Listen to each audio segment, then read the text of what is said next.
Welcome to DTV news.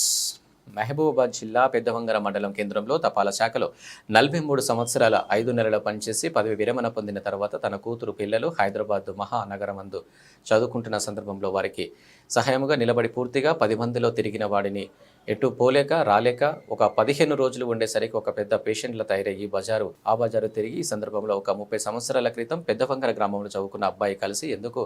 అటు ఇటు తిరుగుతున్న తాత అని అడిగి మన సురేందర్ సార్ నీ గురించి తెలిపాడని, హైదరాబాద్లో సెటిల్ అయి ఉన్నామని, ఏమీ పని లేకుండా ఉన్నామని, ఏదైనా పని చూపెట్టమని అడగగా ఆ అబ్బాయి పెద్ద మనసు చేసుకుని ఇంజనీరింగ్ స్టాఫ్ కాలేజీలో పనిచేస్తున్న ఎల్ఏ గారి దగ్గరికి తీసుకువచ్చారు. నా వయసు దృష్ట్యా వారు నన్ను ఒక పనిలో ఏర్పాటు చేసి ఆదుకున్నారు. వారికి నేను జీవితాంతం రుణపడి ఉంటానని, నన్ను చేర్చుకున్న రామ్మూర్తి గారు నాకు పని నేర్పి ఇదే కళాశాల యందు వేరే సెక్షన్లో బదిలీ కావడం వలన మా ఆఫీసులకు బదిలీపై వచ్చిన ప్రకాష్ గారు నాకు తోడు నీడగా ఉండి భగవంతుడిని కృపకు సహాయకుడిగా నిలబడాలని మనస్ఫూర్తిగా కోరుకుంటున్నానన్నారు.